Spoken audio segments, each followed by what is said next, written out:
Hi, it's Tiffany Lorian Galloway, certified high performance coach with another episode of the Resilient Mother podcast.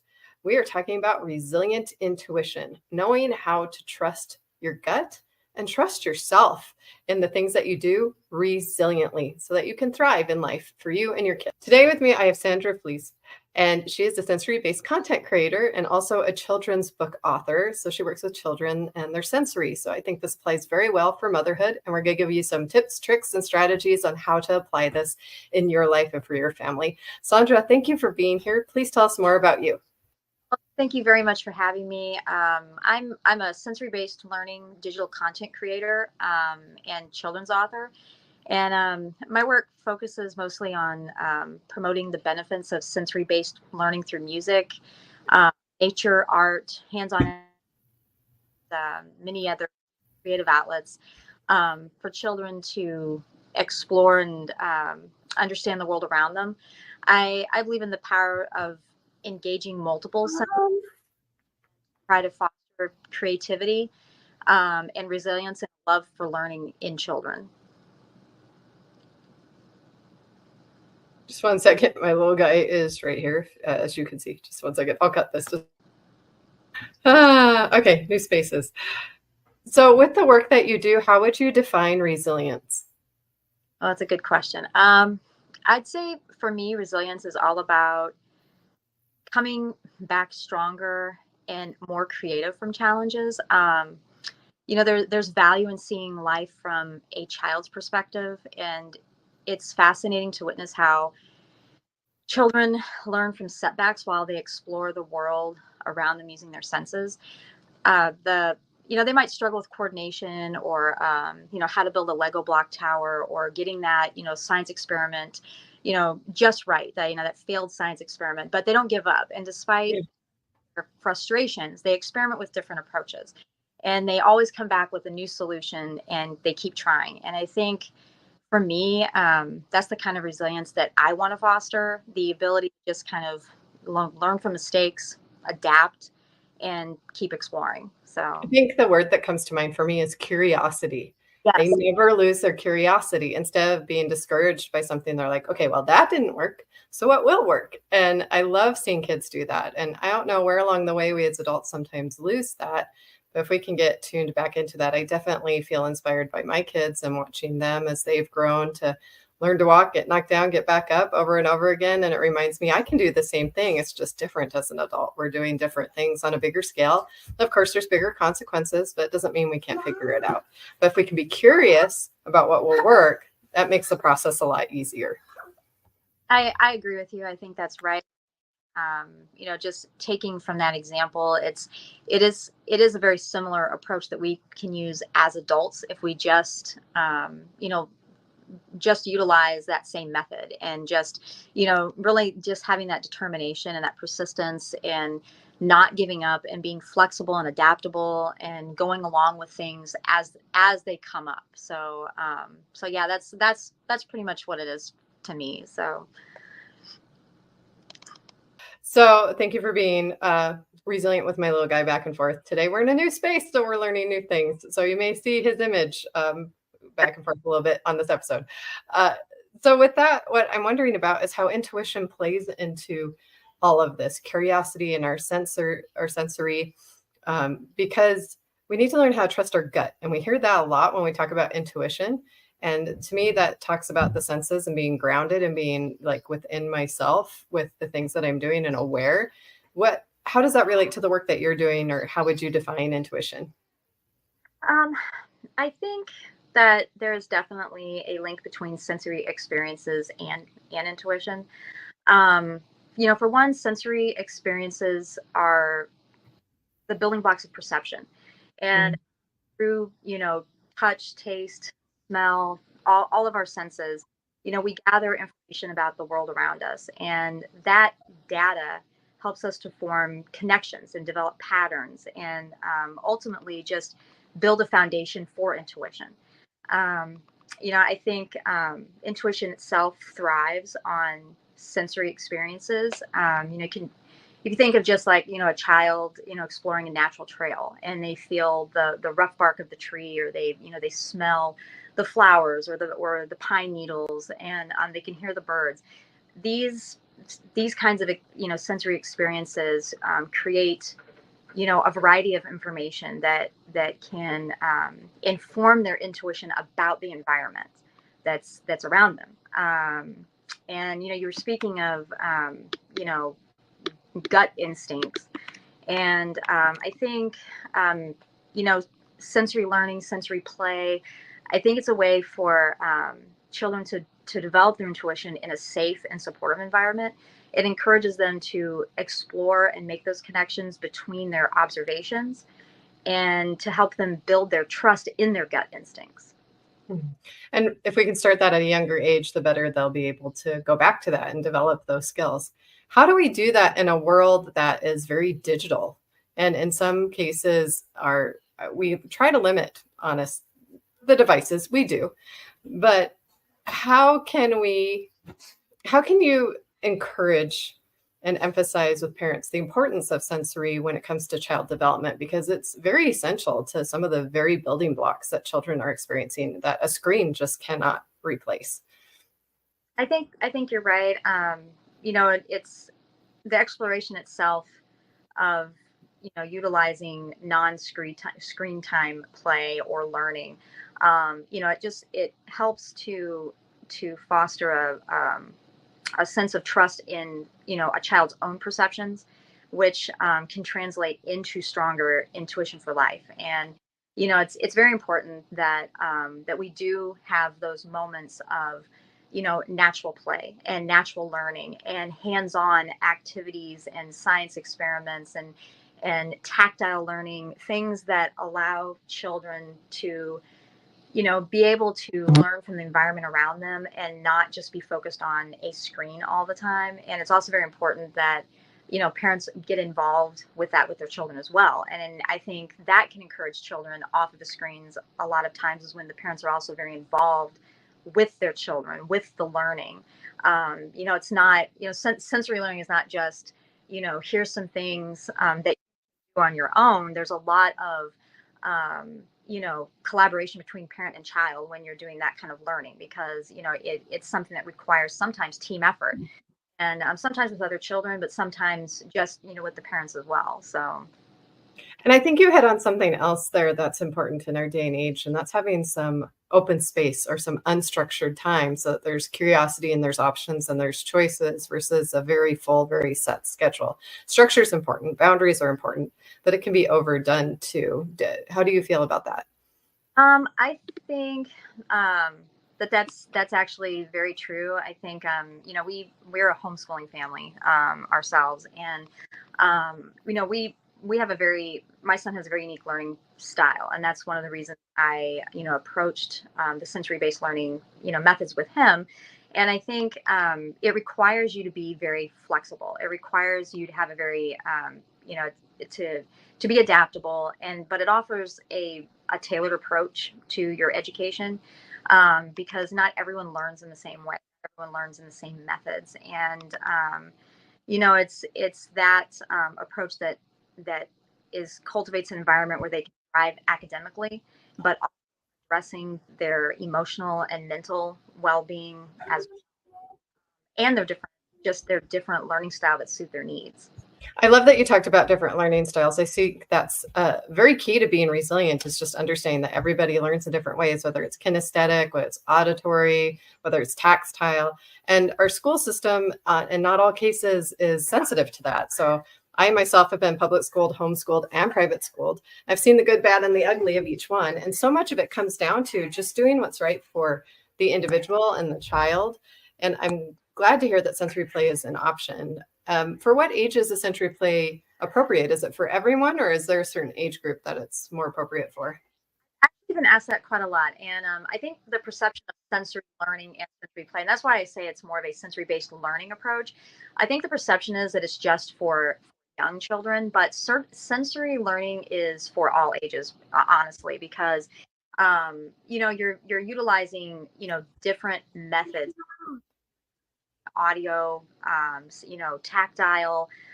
You're using different senses, and that's not just for young children. That's beneficial to older children. well. And anyone of any age, really, just because of the different critical thinking skills and things like that it can also help foster. That's wonderful to hear. And I think for me, like personally, meditation, sometimes I need to include essential oils with that, or I found I like water that's soothing. So I think it does have the ability to go wherever you want with it. I mean, our bodies are nothing but senses. So there's a tool here that I think sometimes we miss, or we maybe underestimate the power of if we really get to know ourselves. I think it can help with our energy. Think it can help with our mood. Think it can help with regulating, grounding, all of those things. I know with my second daughter's birth, I did a home birth and was completely in control of the whole environment, including what smells I had around, what I saw, what music was playing. And it was one of the most peaceful experiences I've had in childbirth, of all things.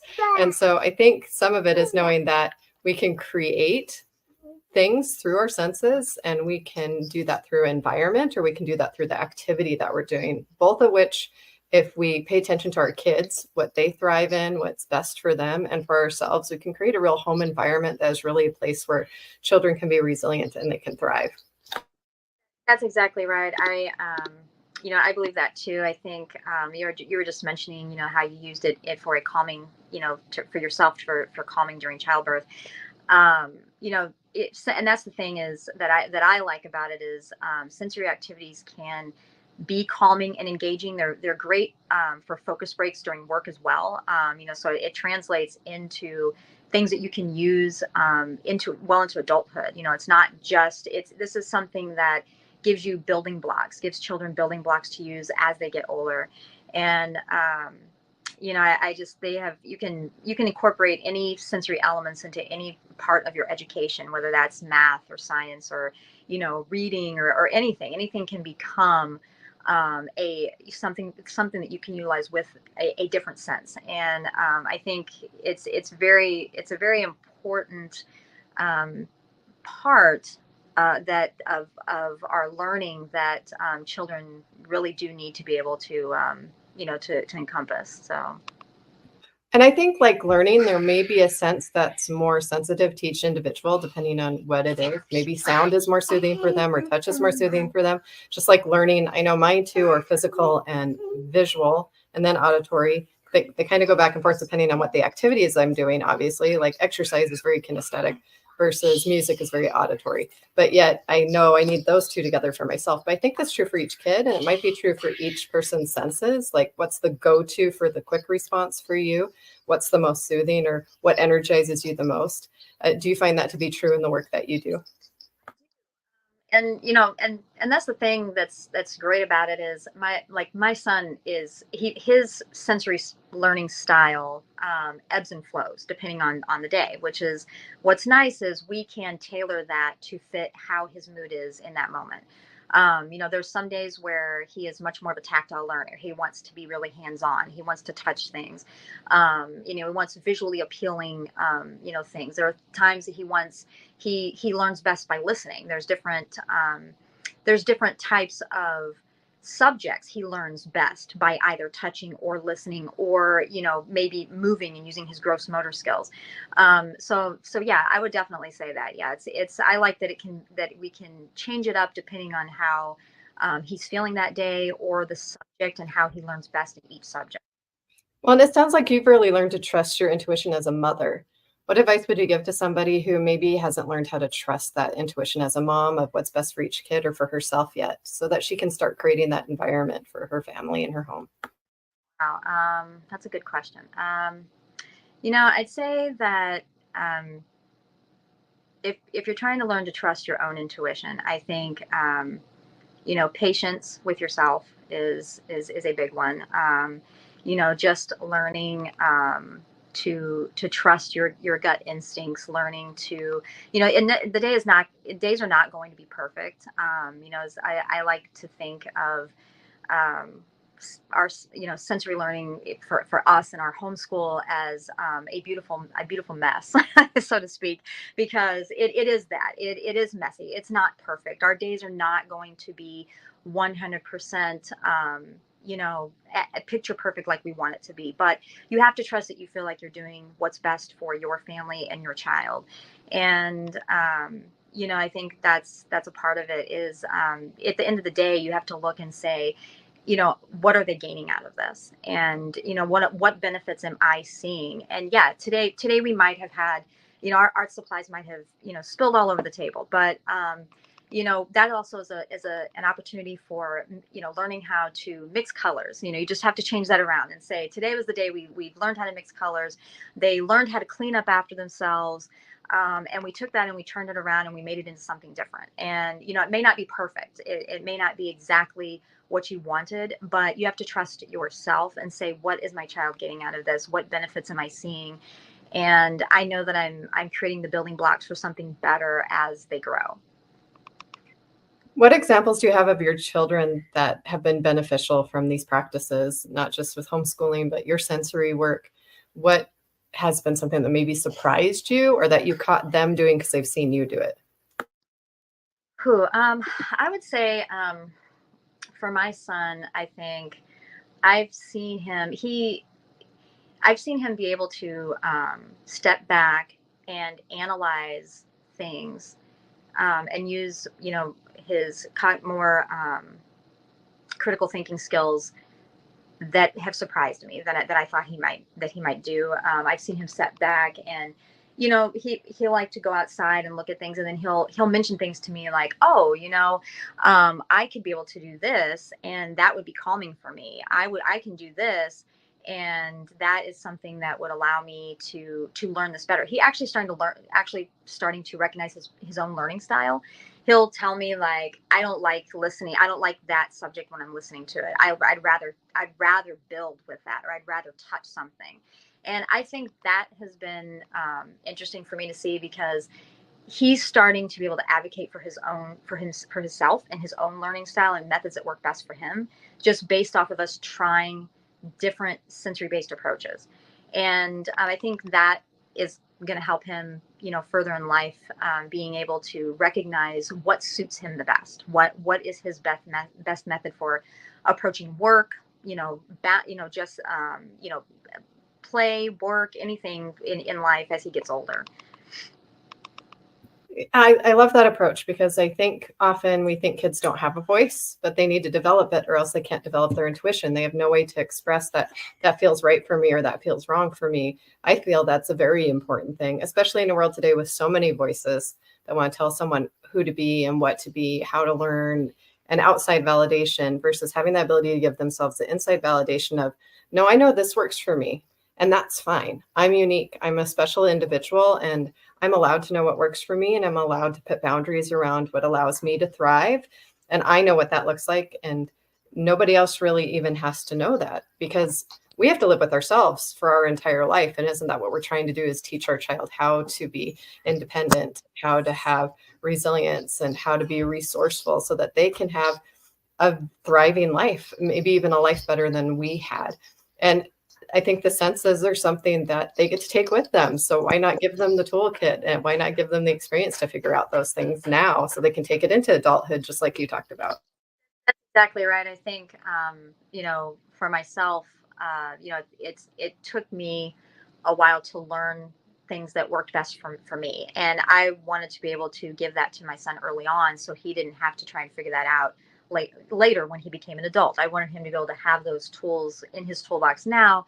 And I'm starting to see that, come out, because he is, as I mentioned, he's actually starting to tell me now that he wants things a certain way, or I can't learn like this, how, different types of methods of, like either whether we're reading and he prefers an audiobook for a certain style versus reading it, or whether we're doing, building using like hands-on, math cubes instead of just, doing worksheets.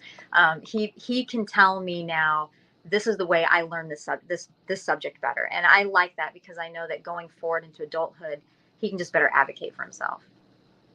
How did you respect that when it first happened? I think sometimes that catches parents off guard, because they get used to a certain way in a certain rhythm, and then they change. And even what they express works for them might change as they figure it out. That's very true. I would say that's very true. Yeah, because I started out, I think, with, a very traditional kind of approach at first, with school and everything. Just having, a lot of, like worksheets and things, and trying to get, like trying to start, our day, as you typically think you would. And, it started to work, but I started to notice that there were subjects that he would learn better when he was doing something hands-on. And so we practiced with that, a little bit, obviously. And I started to, approach the sensory-based learning with him. But when he very first told me, I don't like that method, I like this, I don't like that. I don't like listening to this. I want to actually read it. Or I don't like, something I thought he might like. I was like, oh, he might like this. And he's like, no, I don't. Then I'm like, you do think, oh, wow, he's actually voicing an opinion, which you do sit back and think, okay, he has an opinion of his own. But then I quickly turned that around and said, to myself, I'm glad, I'm really glad that he's advocating for himself. And I have to step back now and think, am I trying to teach him in a method I think is best, or what is actually going to work best for him? And he's telling me what will work best for him. So I need to listen to that. And I obviously, approached it with the method he wanted, to see if that in fact was how he would learn best in what he wanted to do. And he was right. And he knew, and he could say he knew, and I could tell that he was picking up the subject a lot faster than had he done the method I was giving him. And so at that point I realized he is starting to realize for himself what it is that is working for him. So Do you think that makes your relationship with each other stronger because he knows he can trust you to honor his truth?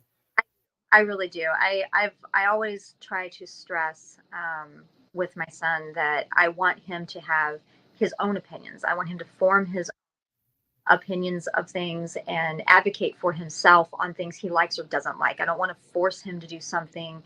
Obviously, there's things that we obviously have to do school, but I don't want to force a certain method or style or something on him that may not serve him. I want him to be able to know and be able to express and tell me, and I want to work with him together to find what actually will work best. With your other kids, what are the different learning styles among your kids, or do you just have the one child? Yeah. Just the one child. Okay. So, okay. I have multiple, so they're all different. So I know there's usually a story about each one. So any mom in here, this applies for each one, but differently. Okay.